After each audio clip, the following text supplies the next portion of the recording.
مولانا فضل الرحمان صاحب بیمار ہو جاتے ہیں, اللہ تعالیٰ ان کو صحت عطا فرمائے. اس کے ساتھ ساتھ جناب مریم بی بی کی صحت بھی تھوڑی سی ناساز ہوتی ہے, ان کو بھی اللہ تعالیٰ صحت عطا فرمائے. لیکن اس کے ساتھ ساتھ وہ کہتی ہیں باہر جانا ہے کیونکہ ان کے اپنے پارٹی کے لوگ بیانات دیتے ہیں, آپ کے سامنے ہی ہے ساری چیزیں. لیکن پھر اس کے بعد مریم بی بی خود کہتی نہیں میں نے باہر نہیں جانا, جب تک میں اس حکومت کو نہیں بھیج دوں گی گھر اس وقت تک میں نے باہر نہیں جانا. سو فیڈ بیک لیتا جانا ہے سارے لوگوں کو میڈیا کو کہ اگر میں باہر چلی جا سکنی یا نہیں جا سکتی. Is it a feedback which the politicians are getting out of us یا what exactly is happening? قائی صاحب دیکھیں, ایک تو مجھے پتہ نہیں شعر صحیح یاد آ رہا ہے یعنی غلط ہو تو معاف کر دیجیے گا کہ تم ہمارے نہ ہو سکے ورنہ اس زمانے میں کیا نہیں ہوتا. یہاں کچھ بھی ہو سکتا ہے ضرور, یہ جا سکتے ہیں یہ آ سکتے ہیں, مگر میں پھر اسی بات پہ آؤں گا. مجھے ایک بات بتائیں, چلیں 1986 10 اپریل میں اگر بے نظیر کے آنے جانے کی بات تھی تو وہ سمجھ میں آتی تھی کہ تب سیاسی جو لیڈر ہیں اور تحریکیں ہیں وہ تاریخ بنایا کرتی تھی.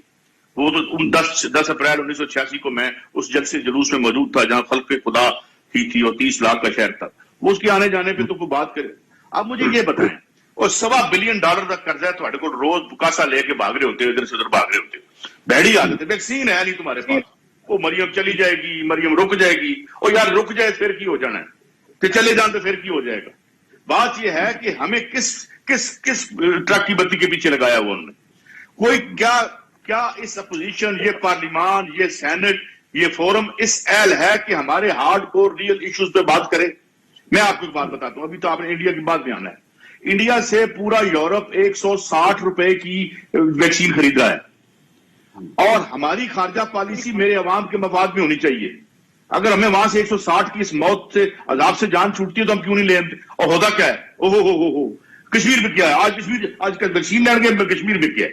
خود جا کے ان کی روٹیاں پکاتے ہو, ان کو گھر میں لے کے آتے ہو, ان کے سرمایہ داروں سے تمہارے تعلقات ہیں, اور ہم غریب آدمی ویکسین کو 8,000 4,000 میں یہ پرائیویٹ اسپتال لگا رہے ہیں, آپ غریب آدمی لگوا نہیں سکتے.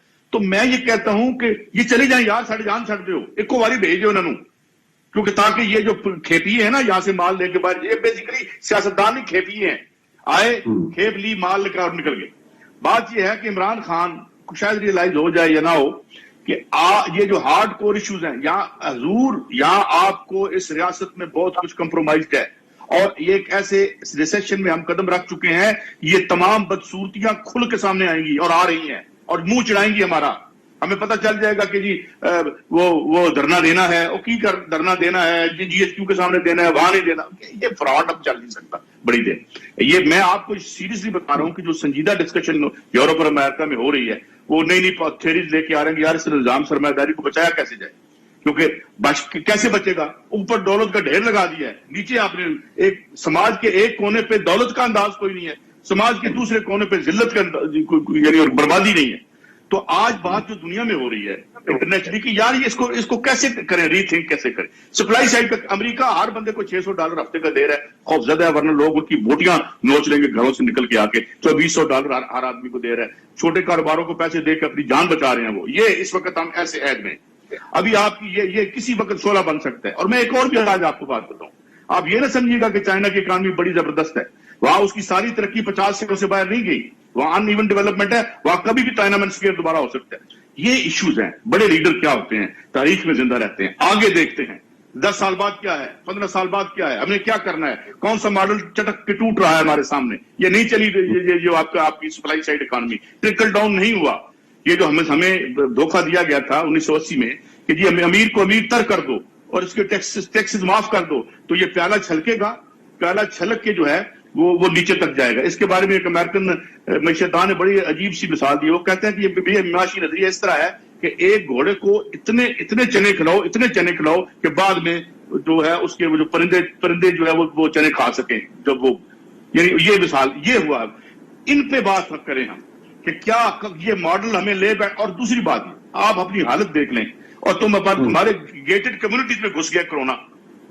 ہم ایک ووٹ میں ہیں, اس ووٹ کو ہم نے بچانا ہے. یہ نواز شریف یہ سارے ماضی کے مزار ہیں, ان سے نکلیں اور ایک جدید ریاست کی بات کریں کہ ہم کیسے ایک نیا کنٹریکٹ کریں, اور یہ اس قرضے کے عذاب سے باہر نکلیں. ان سے پکڑے پیسے, ان سے تو محمد بن سلمان اچھا تھا, اس نے $100 بلین نکلوا لیا, ان کو جیل میں بھی نہیں لے کے گیا, صرف وہاں بٹھایا 7 اسٹار ہوٹل میں. تو یہ ایشوز ہیں ان پہ یہ بات نہیں کریں گے تو تاریخ ان کے پاؤں کے نیچے سے قالین کھینچ لے گی مبشر بھائی. بالکل ٹھیک، بالکل ٹھیک ہے. اچھا ملکہ بی بی ایک بات سمجھائیں مجھے، بلکہ دو باتیں سمجھا دیں مجھے. ایک بات یہ سمجھائیں، ٹھیک ہے وی انڈرسٹینڈ کہ کور ایشو جو ہے کشمیر کا ہے، اس سے ہم بیک آؤٹ نہیں کر رہے اور ہم ہر جگہ اس کو سپورٹ کریں گے، چاہے کوئی بھی فورم ہو اس پہ سپورٹ کریں گے اور مورلی بھی سپورٹ ہماری جاری رہے گی ہر فورم پہ، اور کشمیریوں کے ساتھ ہم کھڑے ہیں. یہ تو بات صحیح ہے، درست ہے، اس میں کوئی دو رائے نہیں ہے. But at the very same time ہمارے پاس اور بھی بہت سے ایشو ہے. سر کریک کا ایشو ہے، سیاچین کا ایشو ہے، واٹر ایشو ہے، واگا بارڈر سے ٹریڈ کا ایشو ہے. تو ہم صرف ٹریڈ جو انڈیا کے ساتھ کرتے ہیں وہ 2% کرتے ہیں. جیسے یورپ کی بات کی ابھی، یورپ کے اندر جو یورپین کنٹریز ہیں آپ کو پتا ہوگا اس میں 98% ٹریڈ کی جاتی ہے. یورپین کنٹریز آپس میں 98% ٹریڈ کرتی ہیں. سو اگر وہ 98% ٹریڈ کرتی ہیں اور وہ جو اپرچونٹی ہے اس کو ٹیپ کرتی ہیں، ہمارے ایشوز جو ہے ہم ساری چیزیں نتھی کر لیں کشمیر کے ساتھ کہ جب تک کشمیر کا ایشو سارٹ آؤٹ نہیں ہوگا اس وقت تک ہم آگے نہیں بڑھیں گے، یا ہمیں باقی جو ایشوز ہیں ان کو ایڈریس کر لینا چاہیے. اینڈ سیکنڈلی، کیا آپ نہیں سمجھتی کہ ہمیں گلگت کو ایک پروونس ڈکلیئر کر دینا چاہیے؟ جی دیکھیں رانا صاحب، پہلی بات تو یہ کہ جس طرح آپ نے کہا کہ جو کشمیر کا ایشو ہے یہ آج کا ایشو نہیں ہے، یہ ایک طویل ایشو ہے اور کئی دہائیوں سے پاکستان اور انڈیا کے بیچ میں ایک تنازع ہے جس کو اقوام متحدہ نے تسلیم کیا ہے ایز این ایشو، جس کے اوپر UN سیکیورٹی کاؤنسل کی ریزولوشنز بھی آئی ہیں اور اسی کی روح میں اس کا حل ہے. لیکن ایشو بڑھا کیسے، کیا ہوا کہ پاکستان کی حکومت نے، پاکستان کے وزیر اعظم نے اس کے اوپر ایک اصولی موقف لیا. دیکھیں 5 اگست کو انڈیا کے جو اقدامات تھے وہ یک طرفہ تھے اور غیر قانونی تھے. اب پاکستان کا کیا موقف ہے؟ ہمارا موقف صرف یہ ہے کہ ہم امن کے دائی ہیں، ہم امن چاہتے ہیں، ہم خطے میں امن چاہتے ہیں. ہم نے افغانستان میں جو پاکستان کی حکومت کی اور افواج پاکستان نے جو رول ادا کیا ہے اس کی پذیرائی دنیا بھر نے کی ہے کہ پاکستان نے افغانستان میں امن لانے کے لیے بڑی بہترین خدمات دی ہیں. تو اسی طرح trade and other issues other than Kashmir, ہم اس کے ساتھ دیکھیں ہم سب کہتے ہیں کہ میں 2-3 جملوں میں اس کو میں 2-3 جملوں میں اس کو مکمل کرتی ہوں کہ انڈیا نے، بھارت نے ایسا سازگار ماحول کریٹ کرنا ہے کہ پاکستان ان کے ساتھ کسی ایشو کے اوپر بات کر سکے. جب تک وہ 5 اگست کے اپنے غیر قانونی اور یک طرفہ اقدامات کے اوپر نظر ثانی نہیں کرتے تب تک یہ ماحول سازگار نہیں ہو سکتا.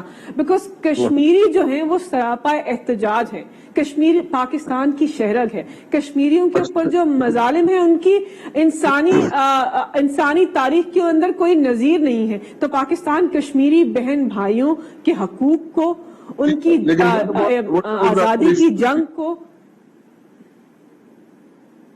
جی دیکھیں ہم تو صرف یہ کہہ رہے ہیں نا کہ اس کو ایک فیصلہ کرتی ہے حکومت کی ٹریڈ ہوگی، پھر اس کے بعد فیصلہ بیک آؤٹ کر جاتے ہیں کہ جی ٹریڈ نہیں ہوگی، یون نہیں منگایا جائے گا وہاں سے، پھر ایک دم بیک آؤٹ کر جاتے ہیں. یہ آپ کا اچھا سوال ہے. دیکھیں یہ آپ کا اچھا سوال ہے. دیکھیں بات یہ ہے کہ جو اقتصادی رابطہ کمیٹی ہے ECC، اس کا کوئی بھی فیصلہ حتمی نہیں ہوتا.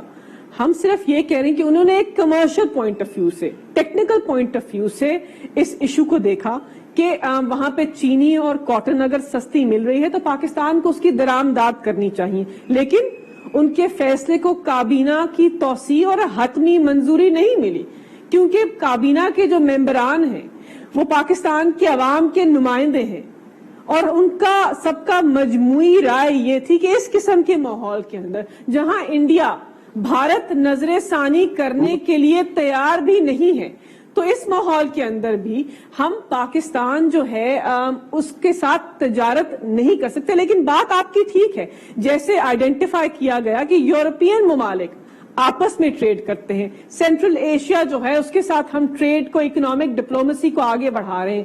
خطے کے اندر اگر امن ہو، خطے کے اندر اگر یہ تنازع ریزالو ہو جائے، اس پہ نظر ثانی ہی کر لیں، ہم اس کے اوپر بات کر لیں، ہم اقوام متحدہ کی ریزولوشنز کو دیکھ لیں. اور مجھے ایک چیز ذرا اور بتا دیجیے گا ویری کوئکلی کہ ہمیں گلگت بلتستان کو ایز اے پروونس ڈکلیئر کر دینا چاہیے. اس میں کیونکہ آپ لا کو دیکھتی ہیں تو ہو سکتا ہے کر لینا چاہیے.